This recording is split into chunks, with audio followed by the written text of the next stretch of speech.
Sejam mais uma vez muito bem-vindos ao podcast do Grupo Colcha, um podcast que vai ao ar toda semana e a cada semana um convidado especial que traz para vocês, além de lindas histórias, histórias de muito amor, histórias de conexões, histórias de dor também, que a gente fala que ninguém está,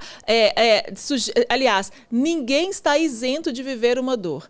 Mas existem também caminhos, histórias e oportunidades de você fazer da sua dor a sua missão, de você fazer da sua dor também uma história linda de acolhimento para tantas e tantas famílias. E é isso que a gente busca aqui através do nosso podcast, além de mostrar todas essas histórias, trazer profissionais que trazem informações importantes e por isso a importância de você assistir a tantos outros episódios que já estão no ar. E eu te convido a curtir, compartilhar, seguir o nosso canal. Mais uma vez, agradeço ao Grupo Zelo por ser o nosso apoiador e patrocinador de todas as causas envolvendo o Grupo Colcha.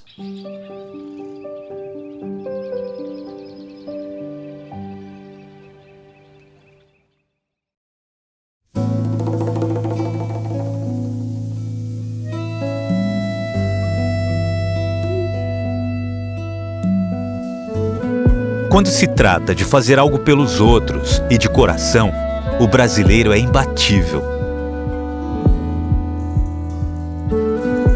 É um povo amigo, caloroso, que está sempre por perto quando a coisa aperta. Alguns chamam isso de empatia, outros de consideração. Mas esse cuidado todo, que na verdade está além do cuidar, tem um nome muito especial: zelo. E cada vez mais brasileiros têm zelo pelos pais, pelos filhos, pela família inteira. Tem zelo pelos pets, pelos amigos e até por si mesmos. Cada um com o seu motivo e todos com uma certeza: ter zelo faz toda a diferença. É poder contar com milhares de benefícios e com suporte completo ao longo da vida inteira, no país todo, a qualquer momento. Porque não importa a hora nem o lugar, o Grupo Zelo vai estar presente para fazer o que o brasileiro sabe fazer como ninguém: cuidar, de um jeito muito especial. Grupo Zelo. Quem tem, vive bem.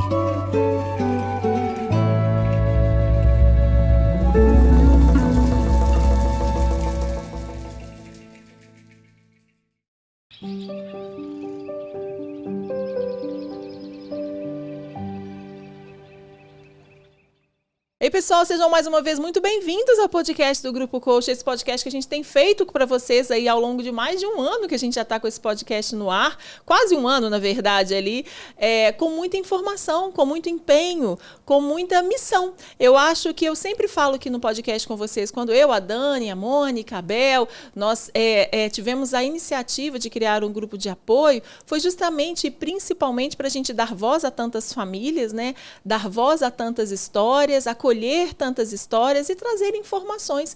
Eu acho que um dos papéis importantes que a gente tem através das redes sociais e aqui com esse podcast também é trazer muitas informações. Essas informações que hoje você acha que não precisa, que hoje você acha que não faz parte da sua vida, pode ser muito importante, porque é ela que te faz seguir, ela é que te faz ajudar, ela é que te faz ter um olhar profissional diferenciado sobre cada pessoa, porque cada pessoa é muito única e um indivíduo a ser olhado com essa individualidade que cada um merece. Mais uma vez eu venho aqui agradecer a todo o apoio e patrocínio do Grupo Zelo. O Grupo Zelo é uma empresa empenhada em levar assistência ao momento mais difícil da vida e a gente sabe sim que o momento da partida é sim o momento mais difícil que a gente tem, que é o momento que a gente faz a nossa despedida, que é o momento que a gente tem ali para as pessoas também fazerem as homenagens e ter uma empresa alinhada em tentar de todas as formas possíveis fazer com que esse momento também seja um momento de acolher, de entender, de dar espaço, é o que a gente sente de muito amor no trabalho do Grupo Zelo. Então, mais uma vez, obrigada a toda a equipe do Grupo Zelo. Se você também tem uma empresa que se assemelha às propostas que o Grupo Colcha trabalha, a gente pede para você entrar em contato, porque a gente precisa realmente de apoio, não só para o podcast, mas para todas as nossas causas. Bom, a gente está falando aqui de acolhimento, de amor, de histórias, né? E que cada história se assemelha ou não à sua, mas que cada história deixa aquela marquinha, aquele pedaço. E hoje a gente vai conversar com a Patrícia. A Patrícia, ela é mãe de três pacotinhos, uma menininha e 2 menininhos. É uma gravidez gemelar, que teve uma perda na gestação, e um bebezinho que teve que nascer, né, o irmãozinho que teve que nascer prematuro. Mas a gente vai conversar com muita calma nesse podcast acolhedor para a Patrícia contar essa história linda. Obrigada, Patrícia, por ter vindo. A Patrícia nem mora em Belo Horizonte. Ela veio presencial e eu adoro ter esse contato e olhar e entender essas histórias que eu falo, Patrícia. Cada história mexe muito com a gente, sabe? Cada história deixa um ensinamento. Todos esses pacotinhos que vêm, que vão e que ficam, na verdade, né? Porque eles vão fisicamente, né? Mas eles estão todos os dias, assim, presencialmente, assim, fisicamente com a gente, assim, né? As mães falam isso, né? Eu só não consigo vê-lo aqui, só não consigo pegar, dar o cheirinho, mas ele tá aqui. Ele tá aqui, sabe? A gente sente, é esse sentimento que faz a história continuar, né? Que faz essa missão se perpetuar, né? Então, Patrícia, eu queria que você contasse a sua história, fizesse essa homenagem, né? Porque mais de qualquer coisa, quando a gente dá voz a uma mãe, a gente traz também essa homenagem para o filho, né? Me conta aí a sua história dos seus amores, que na verdade começa com uma menininha. Começa com uma menininha, isso aí. Primeiro, obrigada, viu, Paula? Muito feliz. Estou muito feliz de estar aqui. E é uma honra, né, estar falando para esse projeto que foi colo para mim. Eu tenho a Isabela, hoje com 4 anos, nasceu em 2020, aí no auge da pandemia. Nossa, bem pandemia. Exato, bem no auge da pandemia. E aí, em 2022, decidimos dar um irmãozinho para a Isabela. E em dezembro nós descobrimos a gestação, nossa segunda gestação. Fizemos uma ultrassom em dezembro, até então era um bebê. Ficamos radiantes, contamos para a família no Natal, foi muito especial. Não fizemos uma ultrassom em janeiro, porque meu obstetra estava viajando de férias, estava muito recente. E aí, dia 1º de fevereiro, para nossa surpresa, nossa segunda ultrassom, eram 2. 2 bebês. É sempre uma surpresa, né? Um susto, uma surpresa e um amor inexplicável. Na verdade, eu falo que foi a primeira vez que eu senti o amor, assim, o cuidado de Deus. É quando você pede para ele uma coisa, porque foi uma gestação esperada e desejada. Então, a gente queria um segundo filho e aí ele vai lá e nos presenteia com 2. Nossa, então, maravilhoso. Assim, eu estava plena e radiante. Nós todos, né? A família. Foi uma gestação tranquila, né? Passamos por todos os exames, morfológico ok, testinho do coração ok. E aí, em abril de 2023, eu estava próxima aí das 14 semanas, eu comecei a ter muita dificuldade de acompanhar as tarefas da Isabela, as tarefas do dia a dia. Levar para a escola, para a natação. E aí eu falo que foi novamente o cuidado de Deus na minha vida. Porque eu tive a sorte e a bênção dos meus pais mudarem para o interior para me ajudarem nesse momento. E foi dali que eu comecei a sentindo o peso da gestação.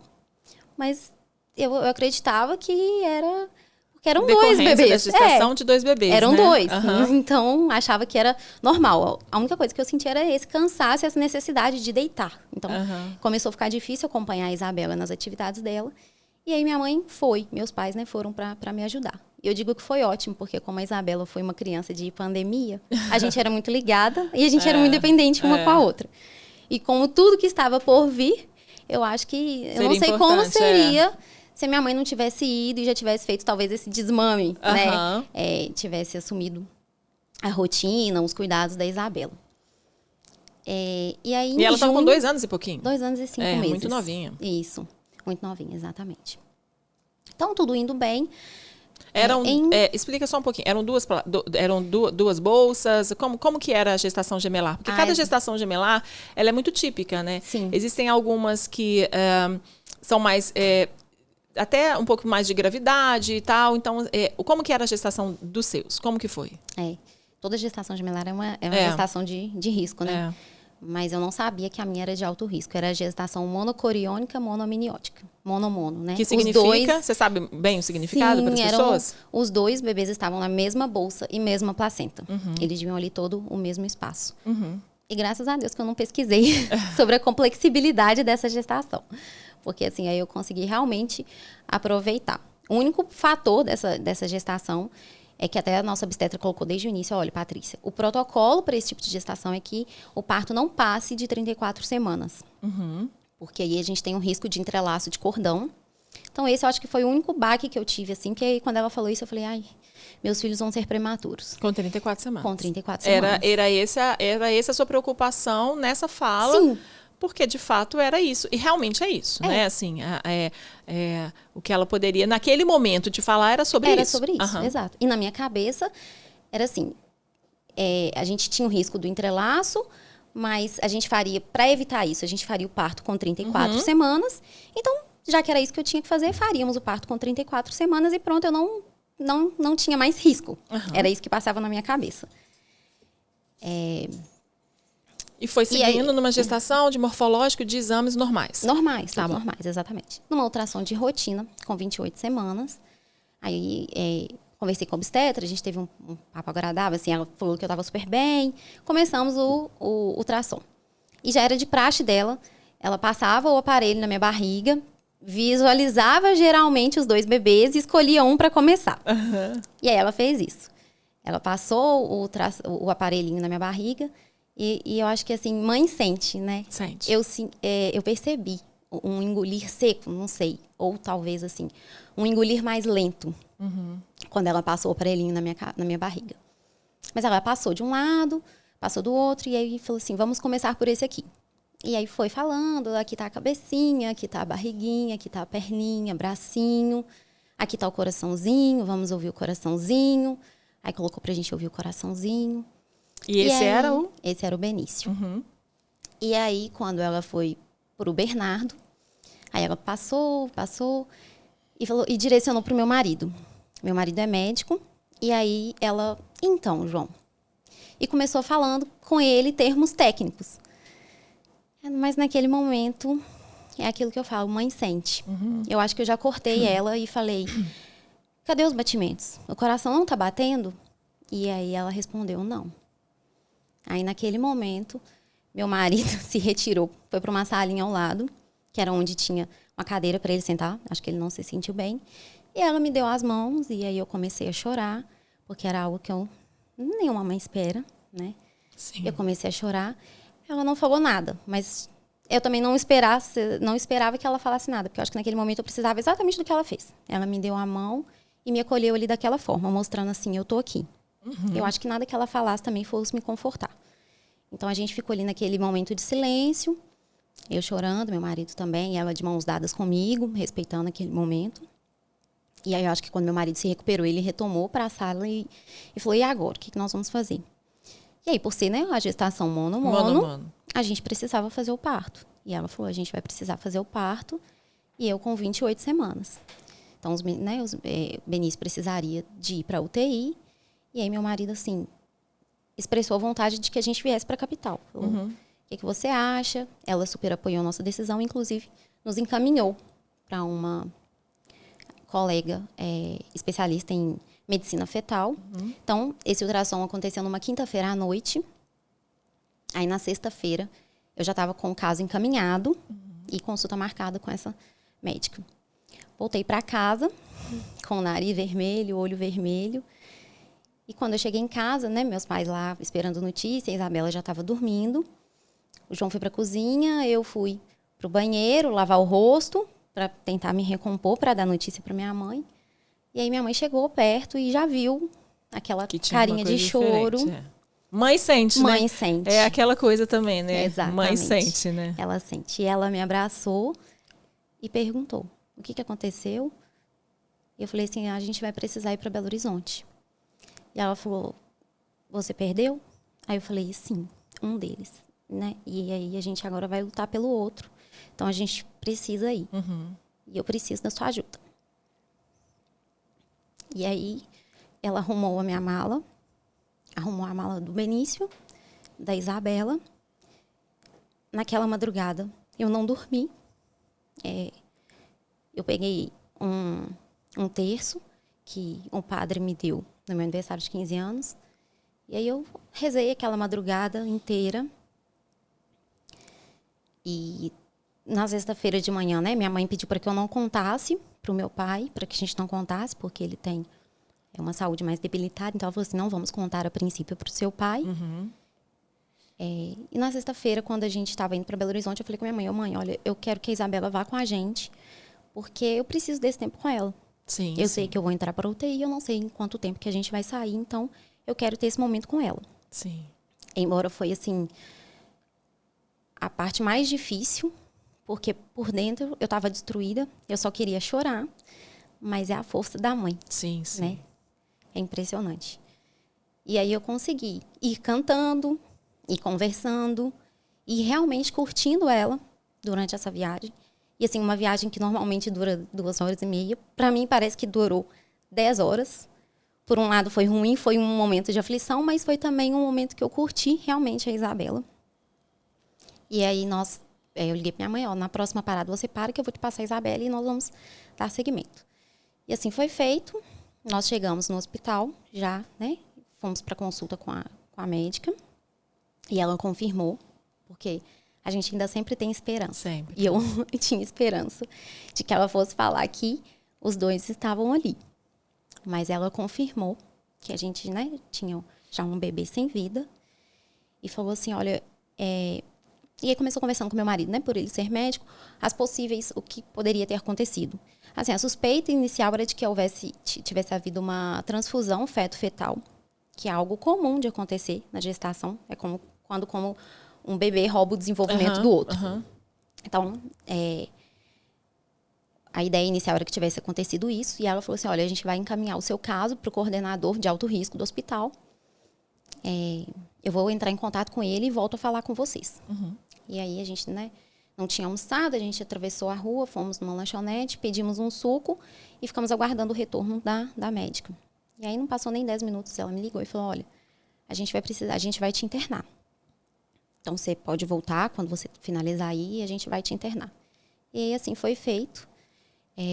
O coordenador de alto risco foi no quarto, conversou com a gente abertamente, explicou, né, todo o caso, a complexibilidade da minha gestação. Foi nesse momento em que eu descobri. E falou assim, olha, as primeiras 24 horas após a parada de um bebê são as mais arriscadas e a gente já passou dela. Se o seu bebê tiver que ter tido um dano neurológico, ele já teve, em detrimento da parada do irmãozinho. Então, agora a gente tem 2 opções.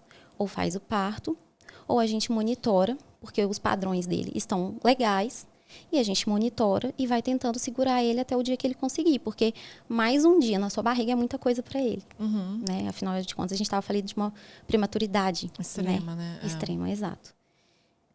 Para mim, eu achei isso um pouco de absurdo, eu te confesso, porque eu acho que eu só queria o parto. Era como se, no momento que eu fizesse o parto, ia acabar aquilo ali.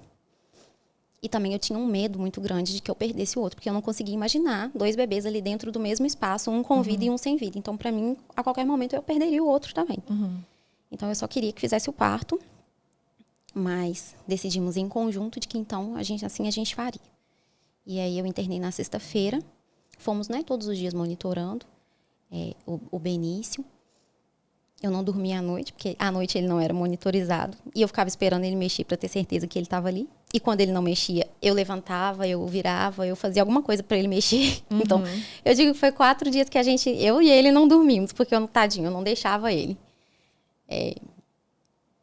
E aí, no domingo, os padrões dele, né, já apresentou ali um sofrimento fetal. Ela falou, olha, a gente vai precisar interromper a gestação, agora a gente vai precisar fazer o parto. E aí, ela me encaminhou para a sala de preparação, para a gente tomar, né, para eu tomar aqueles corticoides. E aí, isso acontecendo 8 horas da manhã. Aí eu já comuniquei a minha mãe, a minha irmã já estava comigo, eu acho que pela questão da perda, né, o hospital permitiu que eu ficasse com o meu marido, com a minha irmã. Então, desde a internação, a minha irmã ficou comigo. E aí eu comuniquei minha mãe, então a minha mãe foi para o hospital, minha madrinha quis ir também, então foi minha madrinha, minha mãe, meu pai, todos foram para o hospital. e ficaram comigo nessa sala de preparação. Então, a gente ficou ali, foi um momento, acho que muito importante para mim, que eu consegui talvez esquecer um pouco. É a acolhida, né? É a acolhida, exatamente. Aí, naquele momento, eu me senti abraçada. Eu consegui não focar naquilo que estava acontecendo. E a gente rezou muito, então, aquele ambiente de fé conseguiu tomar conta e me trazer tranquilidade. E aí, nós ficamos ali na sala de preparação. Na época, eu não estava ainda, né? A gente não tinha a lei Mães de Anjo. Então, eu estava numa mesma sala em que outras 2 mulheres estavam em trabalho de parto. Mas consegui ficar, assim, sem que isso me afetasse. Entrei para a sala de parto e, assim, eu achei muito legal que na hora que eu estava entrando para o bloco cirúrgico, uma enfermeira falou assim, olha, pessoal, vocês podem ficar aqui nesse corredor, que daqui a pouco a gente vai passar com o bebê e vocês vão poder ver ele. Aí, eu senti a felicidade da minha mãe, que bom, então nós vamos ficar aqui. Aí, eu entrei para o bloco. E tiveram 3 coisas, assim, no bloco que me marcaram muito. Uma delas foi que a gente entra sem nada, né? Sim. Sem brinco, sem anel, sem nada. E aí, meu marido pegou o terço, que me acompanhou durante todo esse tempo, colocou no bolso. E aí, na hora que eu estava lá na cama, já anestesiada, ele colocou o terço na minha mão, me deu a mão, e a gente ficou ali de mão dada o tempo todo. O segundo fato foi a pediatra da sala de parto. Eu achei ela muito empática, me acalmando, falando coisas bonitas, do tipo assim, vai ficar tudo bem, seus filhos são almas, aqui é um corpo, mas eles são almas. Você tem 2 almas dentro de você. Uma, você vai despedir. E a outra, você vai cuidar. E ficou comigo, me falando, vai ficar tudo bem, fica tranquila. E aí, iniciou o trabalho de parto. E a outra coisa foi que, naquele momento também, alguém me perguntou, você vai querer pegar o seu bebê? E eu, no impulso da situação, falei que não. Não. E aí, começou o parto, e fizeram o parto, e colocaram o Bernardo no meu colo. E aí eu falo, foi a melhor coisa que fizeram. Porque senão eu teria arrependido. De não ver, de não sentir, né? De não sentir. Gente, quem puder, eu acho que é isso que tem que ser feito. É ali que eu me senti realmente mãe. Que eu materializei, na verdade. Sim, que a gente já sente desde o primeiro momento, né? Mas foi quando eu materializei mesmo. E eu sonhava, assim, com aquela foto, mãe de gêmeos. O rosto da mãe e com os os dois lado, um de um né? lado e outro do outro. Exatamente. Então, eu sonhava com aquela foto. E aí, eles me deram o Bernardo primeiro, fiquei com ele no colo. Eles fizeram os procedimentos no Benício e rapidamente permitiram também que ele viesse no meu colo. E aí, eu acho que foi até meu marido que fez essa foto, que eu tanto desejava.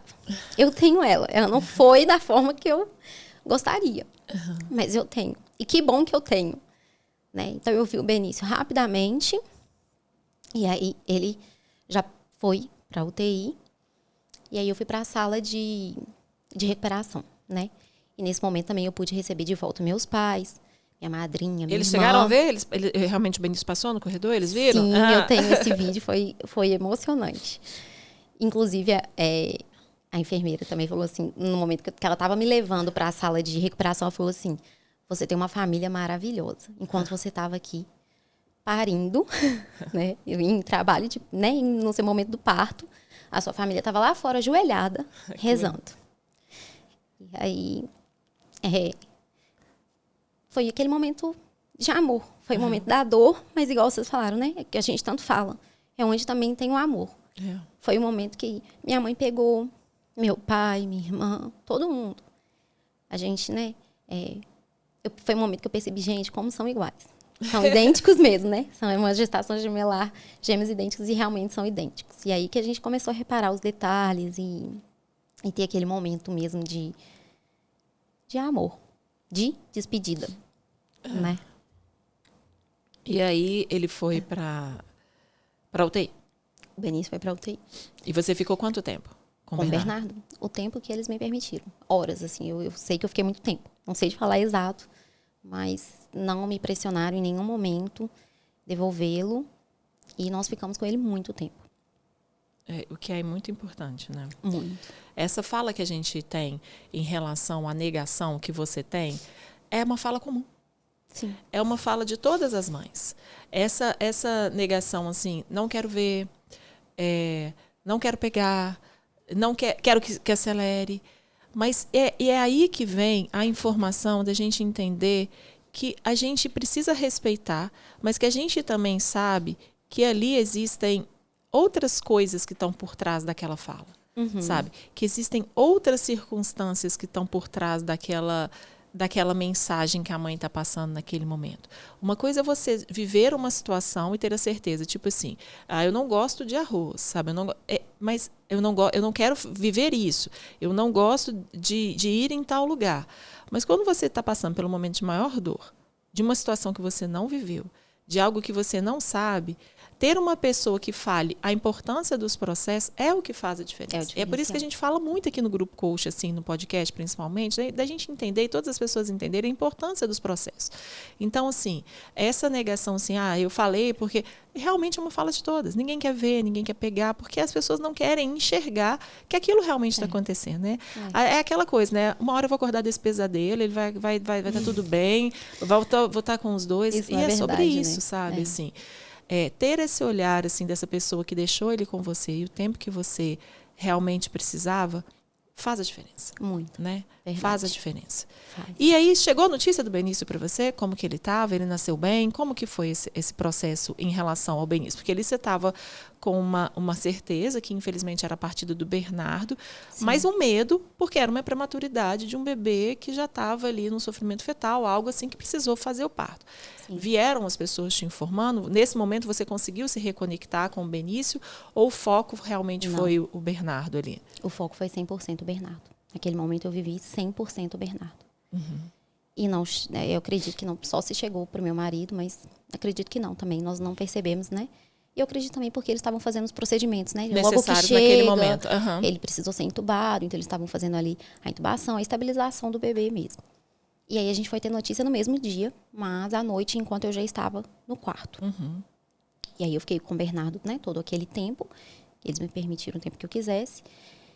E aí nós devolvemos, né? O Bernardo. Eu fui pro quarto e aí foi quando eu tive notícia do Benício. De que estava tudo bem e de que quando a gente quisesse a gente poderia ir lá visitá-lo. E aí meu marido foi. Sua menininha chegou a conhecer? Ela chegou a entrar no hospital? Não, ela conheceu o Benício. Ainda na UTI. Ainda na UTI, sim, ainda sim, na UTI, sim. Mas o Bernardo não. Ela era muito novinha. Muito a gente estava novinha. falando de uma criança de 2 anos e 5 meses, né? Sim. Que você falou. Ela é muito novinha, né? Mas ela sabia que eram 2 irmãos. Ela sabia. E essa era uma dúvida que eu tinha. Será que ela vai entender? Será que ela vai perguntar? E aí nós optamos por não contar se ela não perguntasse. Entendi. Mas ela perguntou. Então, aí eu tive notícia do Benício, né? À noite. Não consegui ir lá vê-lo naquele mesmo dia, mas meu marido foi. E aí já no dia seguinte, eu desci, eu fui na UTI, eu vi e não queria sair mais. Eu queria só ficar ali. Mas aí você chega e aí eles já te apresentam uma cartilha de informações, horário de funcionar, né? Horário de entrada, horário de visita, questão do leite, você precisa trazer o seu leite em tal horário.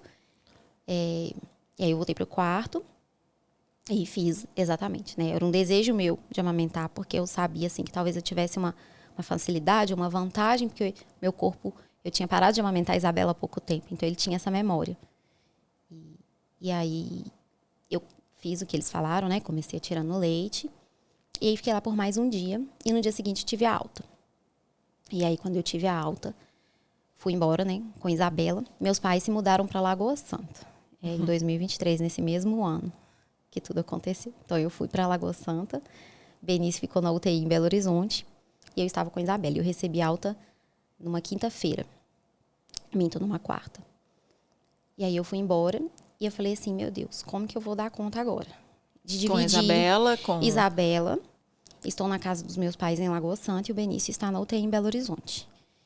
E logo que ele nasceu, assim, eu já comecei a pesquisando sobre prematuridade, porque Sim. até então eu não tinha pesquisado nada, porque eu não passava pela minha cabeça. Até Que mesmo seria um prematuro extremo. Talvez uma prematuridade de 34 semanas, que esse foi o sonho e o projeto ideal, né? Exato. Idealizado naquele momento, né? E assim, a obstetra na época ainda me acalmou, falou assim, Patrícia, eu já fiz partos em que eles não precisaram gemelares, nem para UTI. Então, se eles nascerem bem e tiverem 2 quilos ou mais, eles não vão precisar. Sim. Então, assim, na minha cabeça, como estava indo tudo bem, eles nasceriam bem. E a questão do peso não me assustava, porque eles sempre tinham um peso acima do esperado. Então, e eles realmente eram muito grandes. Então, eu falei assim, eles vão nascer com mais de 2 quilos. Então, não passava UTI na minha cabeça. E aí foi quando, né, eu descobri que Benício precisaria em algum momento nascer. Aqueles 4 dias ali de internação, eu já comecei a pesquisando sobre prematuridade. E era um desejo meu de tentar amamentar Benício exclusivo. E de estar ali com ele, se eu pudesse, 24 horas. Então, quando eu fui embora, eu fiquei com esse sentimento. E agora, o que eu vou fazer? Porque eu tenho a Isabela, eu estou longe de onde o Benício está. Estou na casa dos meus pais e o meu marido prestes a voltar a trabalhar. Como que eu vou administrar tudo isso? E aí, eu fiquei 2 dias tentando dividir. Eu ficava de manhã na casa dos meus pais com a Isabela e à tarde eu ia para o hospital. E voltava do hospital 10 horas da noite. Fiz isso na quinta, fiz isso na sexta. E aí, no sábado, eu cheguei para o meu marido. Meu marido iria retornar para a nossa cidade no domingo. No sábado, eu cheguei para ele e falei, olha, não vai dar certo. Eu não vou conseguir fazer isso. E aí, ele falou, e o que você acha? O que você fizer, o que você achar, eu tô com você. E eu falei assim, olha, eu tô pensando em pedir meus pais para voltarem com a Isabela, para a rotina dela, para o espaço dela, para a casa dela. E eu vou ficar aqui com o Benício, assumir 100%. E aí vocês vêm aos finais de semana e a gente vai levando assim e vai dar tudo certo. E ele vai ficar o mínimo de tempo possível. E aí assim foi feito, graças a Deus, né? Meus pais puderam, de novo, retornar para minha cidade. Então, Isabela voltou para a rotina dela, para a escolinha.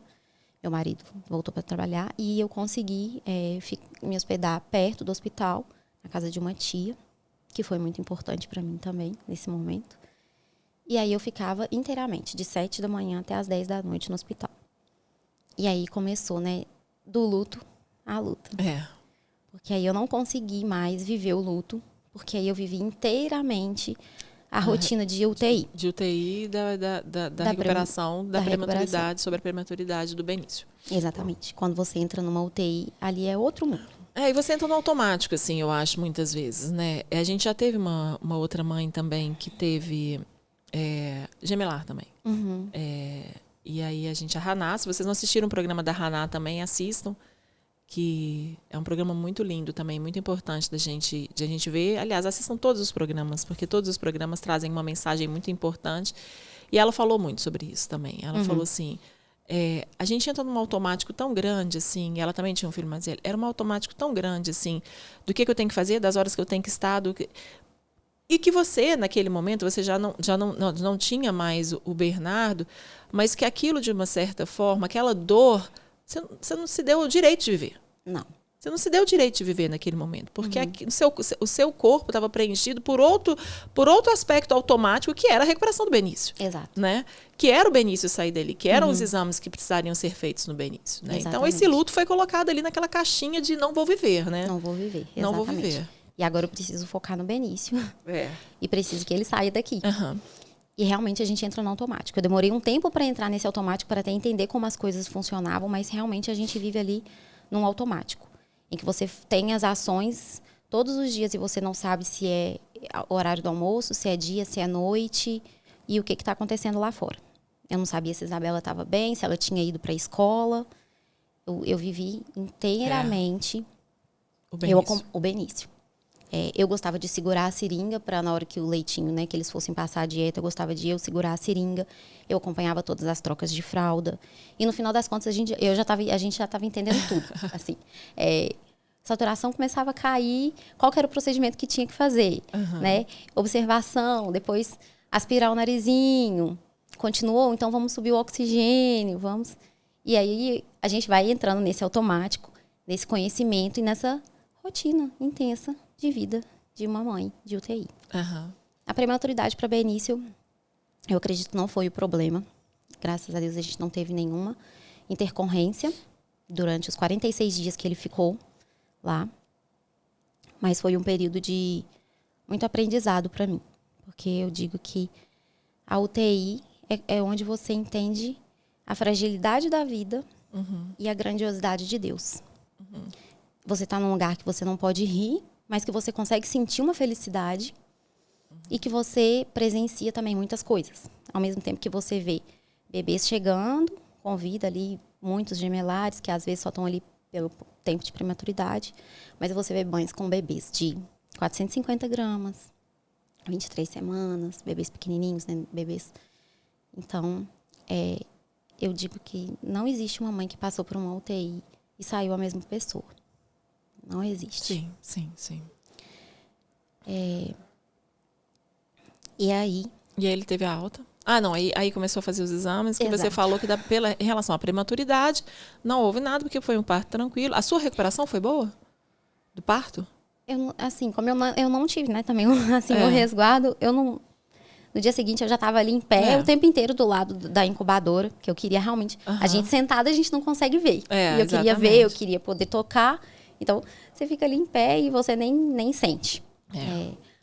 E aí, 8 dias depois foi quando eu pude pegar a Benício no colo. E aí, sobre aquela questão de ler muito sobre a prematuridade, a gente sabe o quanto é importante o canguru. E esse momento eu esperei demais. Foi o poder pegar ele no colo, porque quando a gente materializa... Aí os focos mudam, né? Sim. O seu inicial era assim, você estudou sobre um bebê de 34 semanas, e aí veio um bebê de 28 semanas. O que é importante para aquele bebê? Então, eu já sabia que o canguru. Então, eu quero viver esse processo. Você viveu o processo, Exato, né? eu vivi o processo. Então, assim, a gente vai se readaptando ao que a vida vai nos levando também, né? Que naquele momento era o que estava sendo levado para você. Exatamente. E aí começaram a fazer os exames em relação ao Benício. Isso. Que o obstetra, né, coordenador de alto risco, já tinha me falado de algum dano neurológico que ele pudesse ter. Eu não falei, mas no momento do parto, a gente descobriu que a causa da morte tinha sido o entrelaço de cordão. Tinham 3 nós no cordão do Bernardo e do Benício. Então, ali já foi descartado a transfusão feto-fetal, e aí nós tivemos certeza, não, foi um entrelaço de cordão. E aí eu sabia que o Benício poderia ter sofrido algum dano neurológico, mas no primeiro dia dele na UTI, na verdade no dia seguinte, né, ele entrou o parto foi no domingo, na segunda-feira ele fez o primeiro exame de ultrassom transfontanela. E deu tudo normal. Eu lembro até hoje como foi a sensação que eu senti de gratidão a Deus. Eu ajoelhei e falei, obrigada, meu Deus, por isso. Mas não sabia que esse exame iria se repetir por muitas vezes ainda. Fizemos um novo ultrassom com 4 dias depois, e também deu ok. No 14º dia de vida do Benício, eu estava com ele no colo, eu já podia fazer o canguru, eu estava com ele no colo, e na UTI você tem um momento da notícia, né? Você não pode perguntar ao médico notícia toda hora. Tem aquele período em que você pode ou fazer a sua pergunta, ou que ele passa te dando a notícia. E o momento da notícia era o mesmo tempo que a gente podia estar com o bebê no colo, e eu estava com o Benício no colo, e aí passou a pediatra dando a notícia, e ela falou assim, olha, o exame neurológico do Benício deu uma alteração, e a gente não sabe o que isso vai acarretar para ele. Agora só o tempo vai responder. E aí meu mundo desabou naquele momento. Mais uma vez. Mais uma vez. Eu queria colocar a Benício de volta na incubadora e sair dali e chorar. Chorar, ligar pro meu marido, contar o que estava acontecendo. Só que, mais uma vez, a força da mãe entrou em ação. E eu falei, não, ele precisa de mim. E eu vou continuar aqui, passando o que ele precisa. Amor, tranquilidade. Continuei cantando para ele, porque toda vez é muito importante o calor, mas é muito importante ele ouvir a sua voz também. Então, eu sempre cantava. Então, continuei ele cantando. Até o último momento que eu podia ficar com ele no colo, eu fiquei com ele no colo. E aí, quando deu a hora, eu tinha que devolvê-lo para a incubadora. Eu devolvi ele para a incubadora, rezei e saí. E aí, nesse momento, eu desabei. Aí, eu liguei para meu marido, contei o que estava acontecendo. Fui lá pro cantinho de oração do hospital. Comecei a rezar. Meu marido, no momento, falou assim, não, calma, isso é normal de prematuridade. Não foca nisso, foca em que ele sair daí e vai dar certo. Então, sempre com palavras positivas. Mas a mãe sente. E era como se eu já tivesse um sentimento de que não fosse tão simples assim. Então, mesmo ele tentando me confortar, eu ainda continuei muito angustiada. Fui rezar. E aí falei assim, à noite eu queria conversar com a médica plantonista da noite. Eu falei assim, eu quero entender melhor o que é isso. Como assim uma alteração neurológica que ela não sabe me falar? Isso tem que ter um nome. E aí eu aguardei o momento da notícia da noite, pedi para chamar a médica, pedi para falar com ela e perguntei, mas que alteração neurológica é essa? Né? Qual o nome disso? E ela falou assim, olha, isso tem um nome, chama leucomalácia. Mas o que é isso? E aí entra talvez a parte que eu vou dizer assim, que eu acho que foi mais, talvez antiética de tudo que eu passei. Eu não gostei da forma como foi passada a informação. Exato. Ela falou assim, você já viu aquelas crianças que têm um pezinho torto, uma mão torta? É isto. Mas você não precisa preocupar, porque ele vai ter os direitos dele resguardado quanto a isso. Ele vai ter o direito ao carro, ele vai ter a cota na faculdade. Eu tenho 2 sobrinhas que tiveram, uma em grau mais leve, outra em grau mais grave. A do grau mais leve faz medicina. Então, pode ficar tranquila. Ele vai ter os direitos dele resguardados. Eu saí dali como se, da mesma forma que eu entrei. Isso não foi uma resposta satisfatória. Mas, então, eu falei assim, eu acho que eu não vou ter essa resposta agora. Realmente vai ser o tempo que vai me dar essa resposta. E eu tentei não focar nisso nos próximos longos 30 dias aí que nós tivemos. Nem nisso, nem no luto. Nem nisso, nem no luto. Nem quando eu voltava para casa eu conseguia sentir o luto. Porque eu acho que o cansaço da UTI era muito grande e eu ficava um intervalo muito pequeno, né, em casa. Porque eu ficava esperando no hospital até o último momento que eu podia tirar o leite, para o leite ser dado para ele durante a madrugada. Para garantir o aleitamento. E no outro dia estava lá 7 horas da manhã? No outro dia estava lá 7 horas da manhã. Então, não vivi. E aí chegou, igual eu te falei, a jornada dele foi bonita na UTI, ele não teve nenhuma intercorrência. O dia dele vinha ao peito, que também foi o segundo momento mais esperado. Ele mamou, ele ganhava peso. E aí, quando ele completou as 36 semanas, que eu acho que é o mínimo para o bebê sair da UTI, nós tivemos a alta. Exatamente no dia que ele completou as 36 semanas. E aí, nós fomos embora para casa dos meus pais, em Lagoa Santa. E aí, ele começa a segunda parte da luta, né? Primeiro, eu vivi aquele momento maravilhoso do encontro dos irmãos. A falar do encontro dos irmãos, eu não contei da parte que a Isabela vai na UTI conhecer o Benício. Então, vamos voltar lá. Se não me engano, foi com 20 dias já de nascido. Aí ela veio para Belo Horizonte? Ela vinha todo final de semana. E aí, quando ela vinha nos finais de semana, a gente revezava. Eu saía para ficar com ela e meu marido ficava na UTI. Mas eu também não podia me ausentar por muito tempo pela questão do leite. Então, às vezes, eu ficava com ela ali por perto mesmo. Ou eu tirava um leite que me desse 4, 5 horas ali de conseguir me ausentar e a gente ia passear com ela. E assim a gente ia revezando. E aí levei ela para conhecer, né, o irmãozinho. Só que na UTI eram 2 por vez. Então primeiro estávamos eu e meu marido. E aí quando a Isabela foi entrar, eles pediram para eu sair para minha mãe entrar também. Então quem estava com a Isabela no momento que ela viu o Benício foi a minha mãe. Mas eu pedi o João para filmar. E aí eu tava naquela expectativa. Meu Deus, será que ela vai perguntar? E se ela perguntar, o que eu vou falar? E assim, na minha cabeça eu tinha que eu ia falar a verdade. Seu irmão virou uma estrela de forma fantasia, né? De uma forma da forma mais que você lúdica, conseguiria aquela hora para falar para ela a representatividade mas na minha que os cabeça, irmãos teriam. Exato. Eu teria que, eu acho que a melhor forma seria eu falar a verdade. Mas aí ela conheceu o Benício, foi um momento lindo, maravilhoso. E aí ela falou assim, uai, mas e cadê o Bernardo? E aí eu acho que pegou minha mãe e o João de surpresa. E aí eles só responderam, minha mãe respondeu assim, o papai do céu só mandou o Benício. Aí ela continuou encantada ali com o Benício e não perguntou mais. Nunca mais perguntou, não questionou, continuou ali envolvida com ele dentro daquele bercinho. E assim foi. Então, fomos embora. Aí, voltando à alta, né? Recebemos a alta, fui para casa. Teve um encontro do irmão em casa. Teve um encontro em casa, aquele momento de pegar no colo, dela participar, né? Das rotinas do banho, ativamente da vida da família, né? Exatamente. E aí, fomos embora para minha cidade, para o interior. E aí, levamos, né? Aí, já saí com o encaminhamento de que ele teria que ter um acompanhamento. Eu acho que na verdade, todo prematuro já sai com um encaminhamento para fazer com o fisioterapeuta, né? Tem que fazer essa intervenção precoce aí. Então, eu já saí com um encaminhamento para ele fazer fisioterapia. E, pela questão da alteração neurológica, eu tive também um encaminhamento para um neuropediatra. Então, nós fomos embora para minha cidade e voltamos para a consulta com a neuropediatra. E aí, ela até era uma neuro que acompanhou ele lá no hospital, então ela já sabia de todo... o diagnóstico. O diagnóstico, de todo o histórico dele. Então, ela foi uma profissional bem ética e acolhedora nesse momento de ir passando pra gente o real diagnóstico do que Benício tinha. Que até então, o nome era leucomalácia.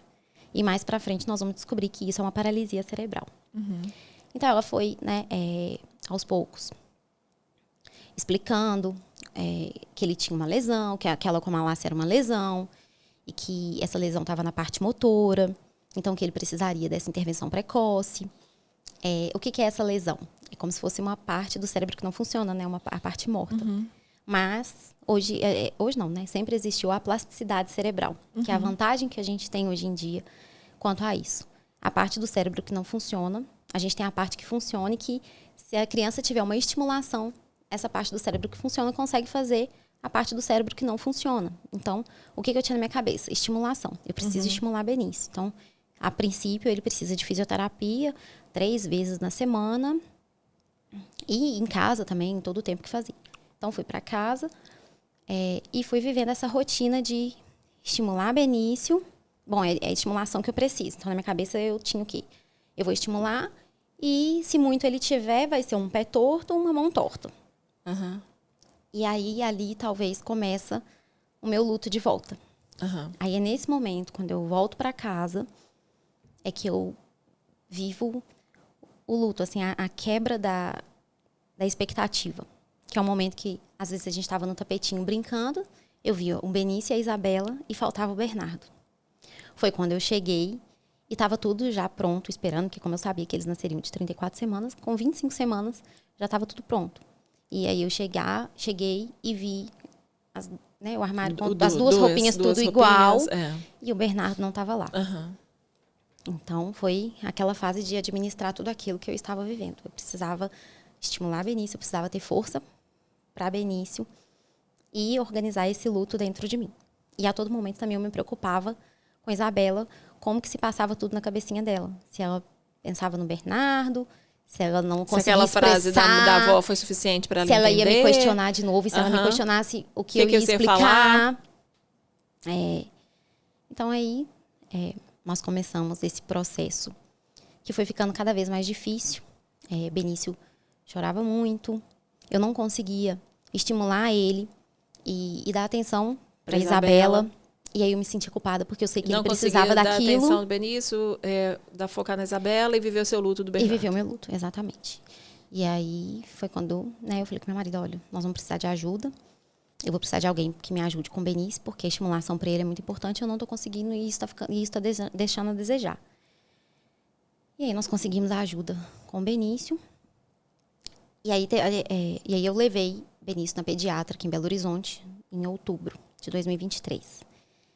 E aí eu falando com ela que ele estava chorando muito. Ela falou assim, olha, mas de tudo que você está me relatando, a única coisa que que me preocupa é que ele está fazendo uns movimentos que parece que podem ser convulsões. Então eu quero que você saia daqui e vai urgente na neuro. E aí nós fizemos isso.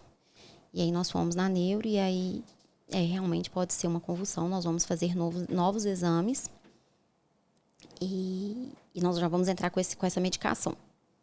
E aí começa de novo a nossa jornada. E aí ela falou assim, olha, a neuro, você acha que você tem disponibilidade de ficar aqui em Belo Horizonte uns 2 meses? Porque tá me preocupando, assim, essa hipertonia dele, que é um corpinho mais rígido. E eu queria que você tratasse com uma fisioterapeuta da minha confiança. Acho que uns 2 meses, se você ficar aqui, seria suficiente, você conseguiria? Eu falei, claro. Né? Isso já era final de outubro, então pensei, Isabela faltaria aula em novembro. Ela viria para cá comigo, Isabela faltaria aula em novembro. E aí eu ficaria aqui tratando Benício. E aí iniciamos esse tratamento dele aqui, com fisioterapeuta, aqui em Belo Horizonte. E aí todos os dias eu vinha Acabei matriculando a Isabela numa escola, porque ela estava vivenciando tudo aquilo. Uma criança que de repente estava lá na sua casa, na escola, com os amigos, de repente vem para casa da vovó e começa a viver só com adultos. E uma mãe que às vezes não conseguia dar a atenção que dava antes. Um irmãozinho que chorava muito né? Mas ele chorava de dor? Era dor ou acho que era neurológico? Era neurológico. Acho que era neurológico. Depois dessa medicação, ele até deu uma acalmada e foi quando as coisas começaram a melhorar. E aí, fiquei aqui na casa dos meus pais, né, nessa luta aí de fazer fisioterapia com o Benício. Acabei matriculando a Isabela na escola, para que ela não perdesse a qualidade, assim, daquela relação com crianças e que não ficasse presenciando toda aquela rotina intensa que a gente estava vivendo. E aí, de fato, foi constatado que o Benício tinha essa paralisia cerebral. E aí veio uma internação, pelas convulsões dele. Ele teve uma convulsão muito forte lá em casa. E aí internou. E aí nós fizemos uma ressonância. E aí foi quando, na imagem da ressonância, e aí eu levei numa nova neuro, porque a anterior estava viajando. E eu queria uma resposta depois de ter o laudo lá do exame. Levei numa nova neuro. E que aí ela me explicou, falou, olha, não. É uma paralisia quadriplégica. E ele vai precisar. E aí e aí naquele momento eu fiquei sem chão e falei assim, e de que meu filho vai precisar? Ela de um tratamento, uma físio, uma TO, uma fono. E aí eu falei, meu Deus, será que eu vou ter isso na minha cidade? Será que eu vou poder proporcionar isso para o Benício lá? E aí eu já saí de lá falando assim, não, eu vou ter que vir para Belo Horizonte. E aí foi a segunda e última parte difícil que nós vivemos até hoje, que foi esse momento de, eu acho que eu vou ter que ficar em Belo Horizonte, e meu marido não conseguiria vir. E nós vivemos aí 4 meses, eu, Isabela e Benício aqui em Belo Horizonte, fazendo todo o tratamento dele aqui, e meu marido vindo toda semana. Então isso tem pouquíssimo tempo, então? Tem. Ele ficou até 1 ano praticamente aqui, o Benício, então? Eu fui embora para minha cidade de novo em fevereiro desse ano. Né? Até fevereiro eu fiquei aqui fazendo esse tratamento, mas era complicado quando chegava o dia do meu marido ir embora. Isabela questionava cadê o papai durante a semana. Sim. E aí quando foi no carnaval que eu fui terminar de buscar minha mudança e que aí eu cheguei lá e vi Isabela completamente feliz e realizada no lar dela, nas coisas dela, porque essa mudança não foi planejada. Então aos poucos meu marido ia trazendo um pouquinho de roupa, um pouquinho de brinquedo.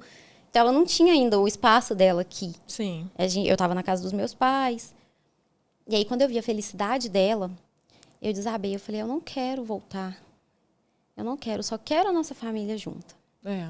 E também era tudo que meu marido queria. Então, acho que ele só queria ouvir isso, porque ele todo o tempo me apoiou. Se a gente achou que aqui fosse ser a melhor opção para Benício, ele estava ali me apoiando. Mas eu acho que, no fundo, ele queria ouvir isso de mim. Eu só quero a nossa família junto. E ele falou assim, então vamos ficar junto, a gente vai dar um jeito. Nem que a gente tenha que ir para Belo Horizonte toda semana. E é o que você faz? E é o que eu faço, até hoje. A gente, depois, né, com o tempo, acabou descobrindo profissionais lá na nossa cidade. O Benício é amparado, ele tem todo o tratamento que ele precisa lá, mas a gente ainda permanece vindo toda semana para Belo Horizonte. O Vinícius tem, então, uma paralisia cerebral, que ele não assenta, não se comunica? Não se comunica. Não assenta, né? Não pega objetos. E isso foi em decorrência desse entrelaço de cordão que levou à vida do Bernardo. Exato. Então, nesse momento que houve esse entrelaço de cordão, o Bernardo veio a falecer e o Benício ficou com essas sequelas, porque foi uma falta de oxigenação? Tem uma causa? Tem uma explicação para isso? Foi a falta de oxigenação. Foi uma falta de oxigenação mesmo. Durante o entrelaço de cordão, o Bernardo partiu e houve uma falta de oxigenação em relação ao Benício que levou a ele essas consequências da paralisia cerebral. Não foi a prematuridade. Não. Foi no momento da partida do Bernardo e foi o que o médico tinha que te falado, né? Talvez essas primeiras 24 horas que seriam importantes neurologicamente para ele já foram vencidas, vamos tentar segurar ele o maior tempo de vida. E foi exatamente isso, então, essas consequências vieram naquele momento da partida do Bernardo por esse entrelaço de cordão. Isso. E aí, a partir desse diagnóstico, dessa luta, dessa reconexão com a sua família, eu acho que veio a calmaria do estamos aqui, já entendemos o que vamos viver, mas cadê o Bernardo? né? Cadê o Bernardo nessa história, né? E aí veio essa coisa que você fala um pouco, que é essa questão do viver o luto tardio, né? Exato. Que é entender o porquê que os processos são importantes ser vividos, né? Exato. E são importantes mesmo. Eu não tive a oportunidade de participar do funeral. E eu sinto que eu tenho essa diferença em relação ao meu marido. Eu acho que são os processos, né? A gente nasce e a gente morre. Sim. E a gente sabe que a gente morre quando a gente é enterrado. Sim. Meu marido entendeu que o Bernardo nasceu e que o Bernardo morreu.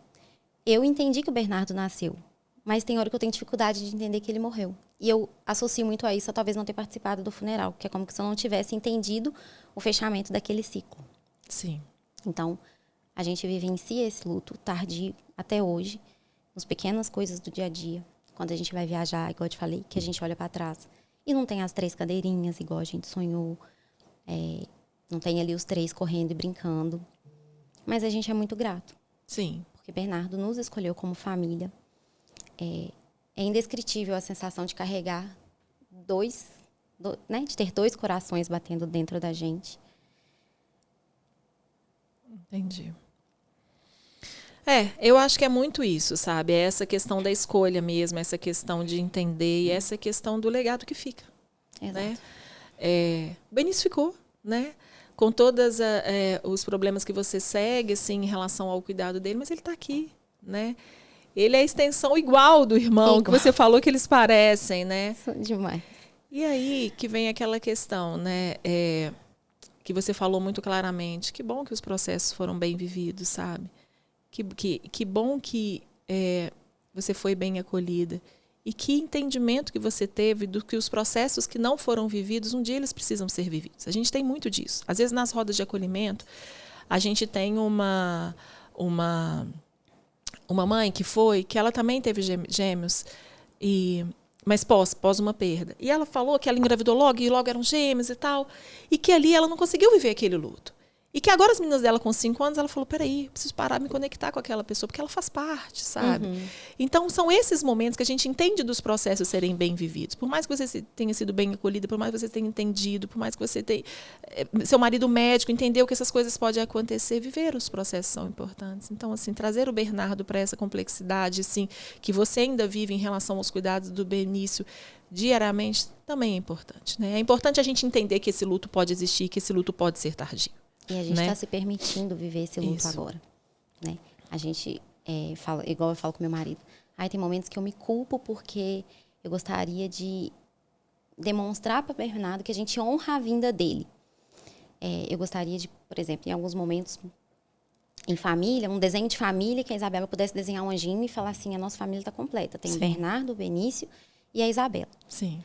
Só que no momento a gente ainda não fez isso porque nós estamos ainda num processo de preparação para passar isso para a Isabela. No processo de preparação para vocês também. Para nós também. Para vocês também. Mas a gente está se permitindo viver esse luto. Assim. E exato, Patrícia, o importante é isso, sabe? Assim, é permitir viver o luto, sabe? Independente do tempo, é permitir viver, é buscar um cuidado, sabe? Esse tempo inteiro eu não tive uma psicóloga me acompanhando, mas agora eu preciso. Então, buscar este cuidado, sabe? Trazer essa pessoa para você, sabe? Trazer esse momento para você. E é sobre isso, né? Exato. Mesmo com todos os desafios que você enfrenta com o Benício, ele está ali.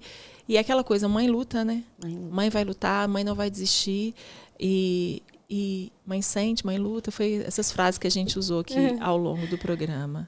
É verdade. E que chegue esse tempo que vocês estiverem conectados, e que aí venha a fala sobre o Bernardo, que ele esteja presente também na vida dela, que ela agora com mais idade ela consiga entender, né? Essa frase, o Papai do Céu só trouxe o Benício, que ela entenda que trouxe fisicamente o Benício também, mas que o Bernardo está ali com vocês. Exatamente, olhando por nós. Eu te agradeço muito, sabe? É uma história muito importante para muitas mães, porque você entrou em outros aspectos também, que é a questão da mãe das UTI. A gente está vivendo o Novembro Roxo, que é o mês que a gente fala sobre a conscientização, sobre a prematuridade, e é uma dor latente, sabe? Muitas mães, eu já tive mães também que falavam assim, eu vivo um luto diário, sabe? Assim, o luto da dor, do medo, dos sonhos, da expectativa de não saber se eu vou embora, que meu filho vai morrer, sabe? Então, assim, são lutos que as pessoas vivem. Então, assim, falar sobre isso também nesse episódio foi muito importante, porque você viveu um luto de um filho e viveu essa dor das mães da UTI, que precisam ser falado também. Verdade. Eu te agradeço, te desejo, assim, um amor enorme, assim, que o Benício...